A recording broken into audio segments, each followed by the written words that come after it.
Hello again, writers and readers. Author Indecisive with the video for you today. This is something new I'm testing out. I call it Side Notes. It's something that you can watch when you work on whatever it is you work on when you watch YouTube videos. Or you can watch this as a normal video.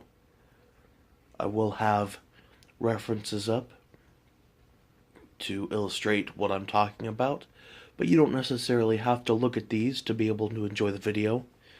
Think of it as something akin to a podcast. Today, on the very first episode of Side Notes, I'll be talking about something that I have a personal fascination with, and maybe some of you do as well. I'll be talking about weapons. And if you saw my latest video, what we do and thank you, I said that I have stacks of sketchbooks filled with weapons in them.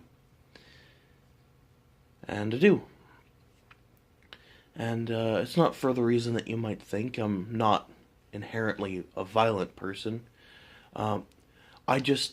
I think that the design aesthetic and the way they're made is very detailed, very, very beautiful. And I see this all the time in books and movies.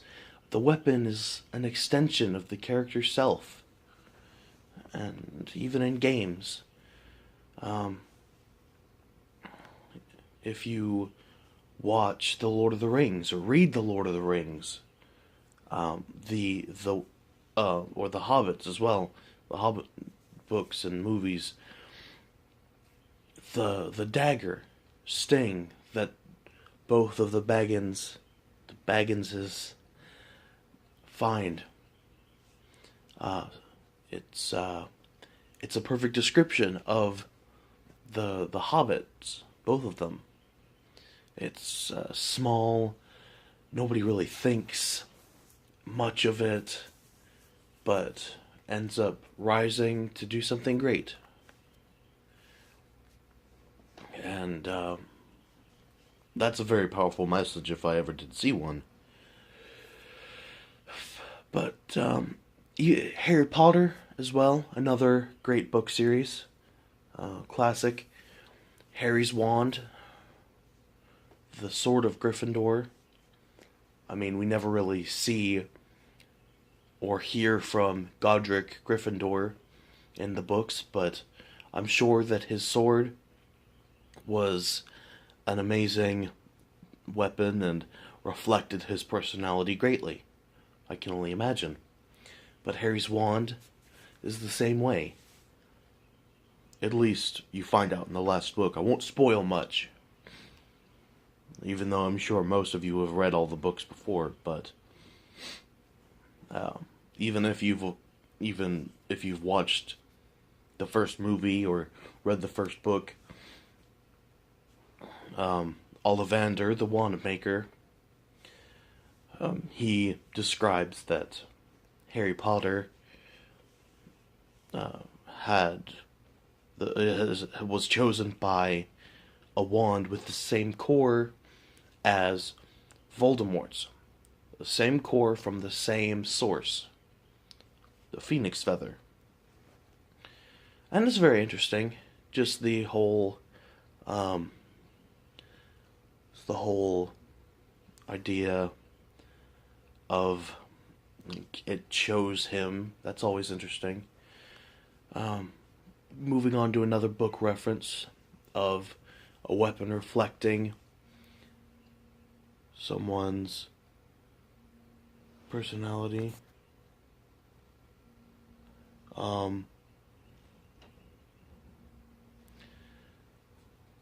Riptide from the Percy Jackson series. If you've never read the Percy Jackson books, Percy Jackson is a demigod, and he gets a pen that when you remove the cap, it becomes a blade. That's very reflective, I think, of how the demigods are portrayed in the books.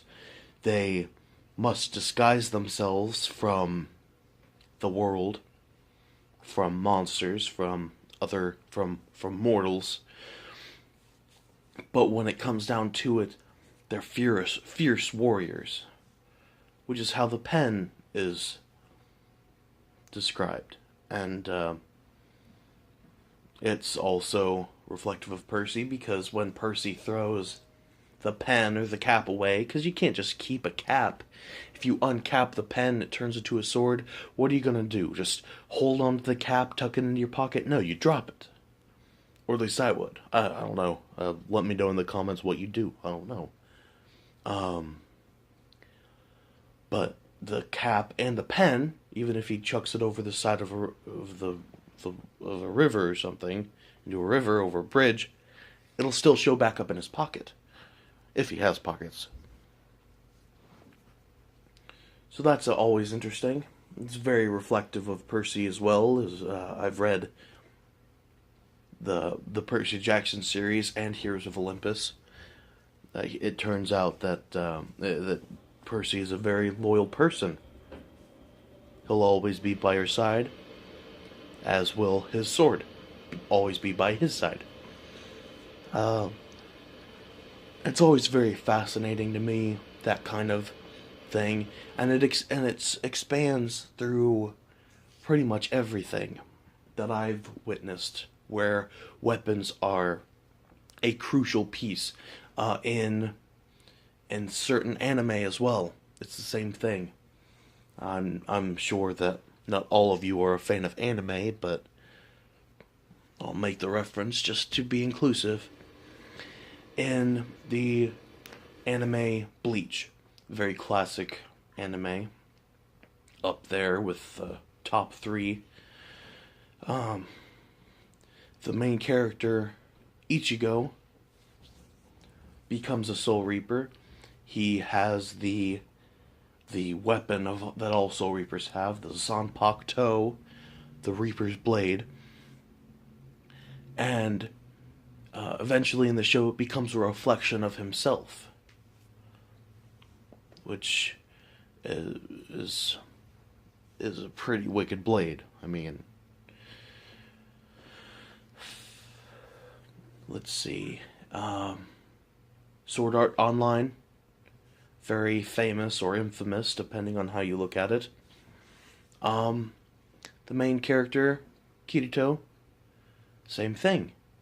In the beginning, he gets this one-handed black short sword that it looks very intimidating, very, very cold looking, just like he is. But eventually, he opens up and he gets another blade, which is very beautiful, vibrant color. I really like the design.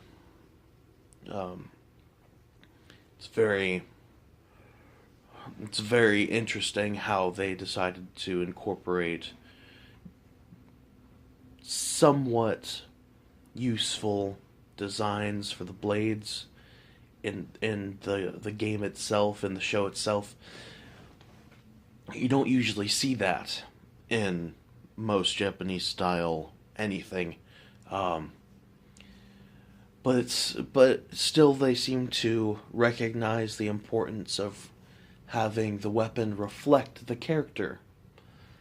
It gives the character an air of familiarity. And that's something that's very useful no matter what you do. I'm sure that those of you watching right now, you could probably tell me that familiarity is a very, very important thing.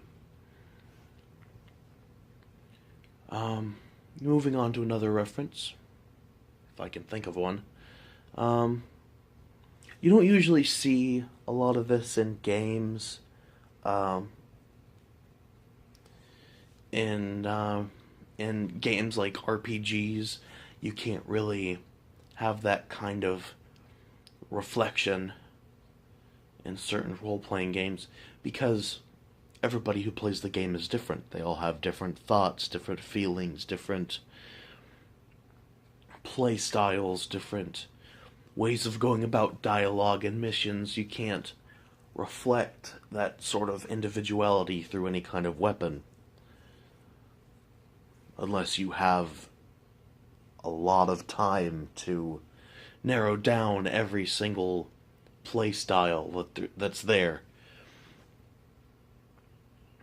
I'm sure most people have tried, but they must have given up. I haven't seen anything like that.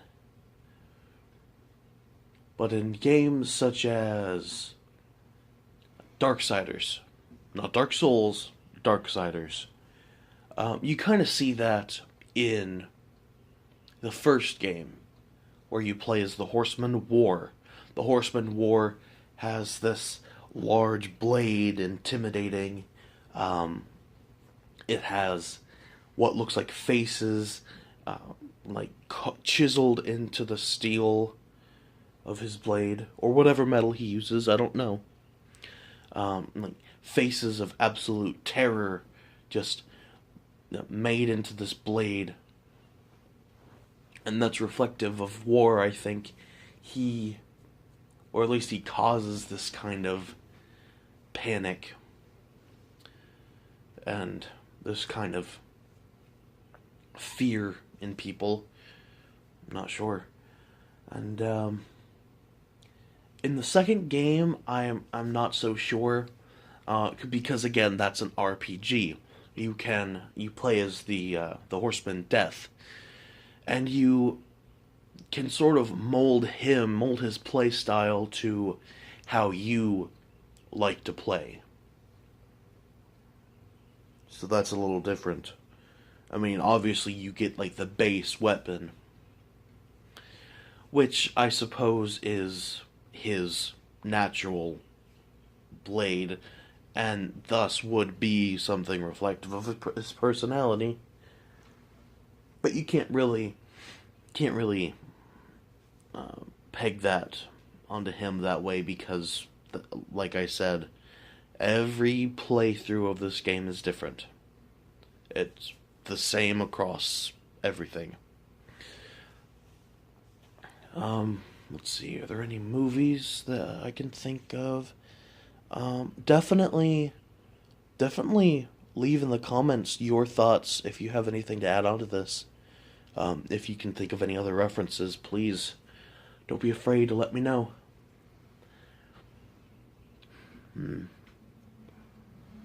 I can't think of anything there, but that is definitely something to think about. If you're writing any kind of, medieval fantasy story and you have a character who has this custom weapon, definitely think about how it could reflect the character's personality. Think about how it could reflect their thoughts, their fears, everything. Another thing that I wanted to discuss in this segment, while we're on the topic of weapons, is that iconic weapons in video games aren't as good as you'd think. You see it all the time. Like, in one of the most classic games, I think, of our generation, or at least of mine, Halo. Halo's classic, weapon that they were trying to be like, oh, this is this weapon that Master Chief, the main character in Halo, if you've never played it, his signature weapon, the simple Halo assault rifle, is like the iconic weapon. But, this is just my opinion, I don't think you'd be able to do very well just going through with only that weapon. Then again, Halo is like one of those classic first-person shooters where you can pick up weapons from fallen enemies, pick up weapons from your fellow soldiers, and all that stuff. You can do all kinds of things with the different weapons and grenades and power-ups you get, but they always market that as the main weapon for the Master Chief. So there's one example. Another example, Bloodborne. I've been playing Bloodborne recently. It's a lot of fun, very difficult, a different playstyle than its cousin, Dark Souls. Dark Souls, not Darksiders.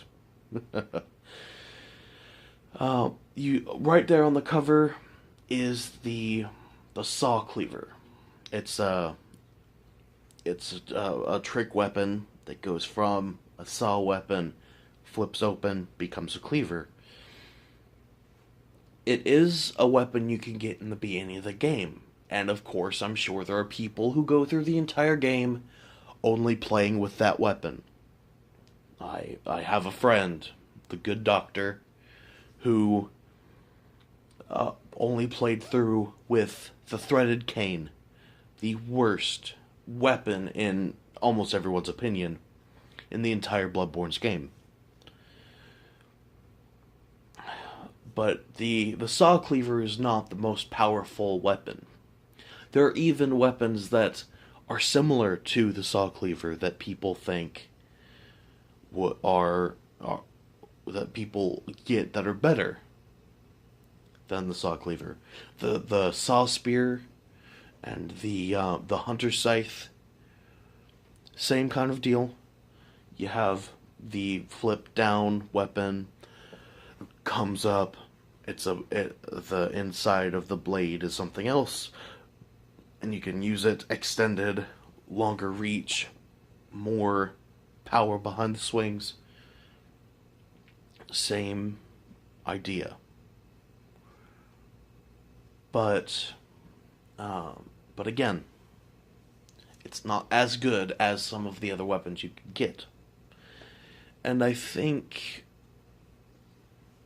that you would be able to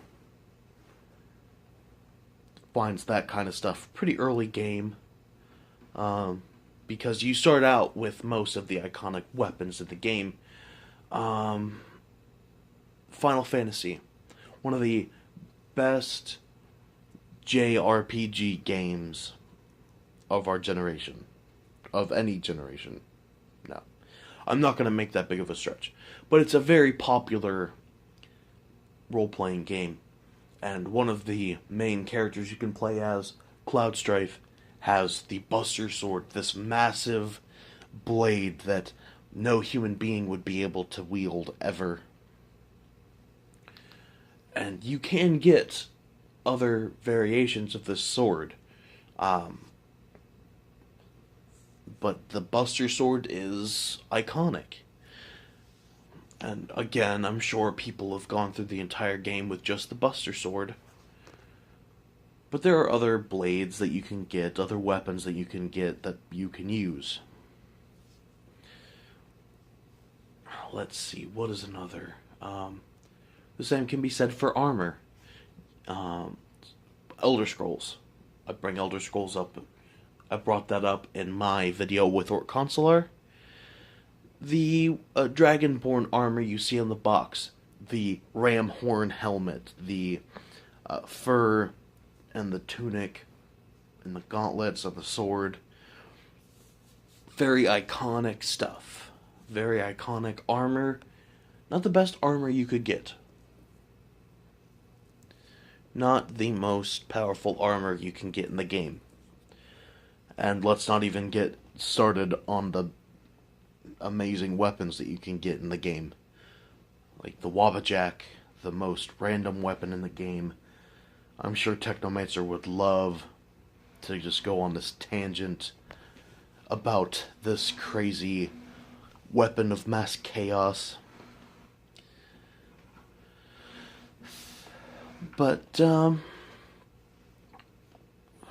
you can't really, again, you can't really peg down that kind of stuff in RPGs for the most part. You have like the base character, like the cover art, like the box that's like, oh, the Dragonborn, or the Vault Dweller, or the Hunter, which is Bloodborne is technically an RPG as well. Let's see. I'm not sure what else I can give you. Destiny. There's a new game coming out quite soon. The beta's already out. I'm not sure about that. I think we're all done here. That's all the time I have today, and I will definitely see you next time. I have a Twitter now, at Author Indecisive. I'll have that up here. I think I might have misspelled something. Ironic. But there you go, on the screen right now. Thank you very much for watching. I hope you enjoyed. I will try to post more videos than I have in the past. Have a great day. Don't forget to save and heal.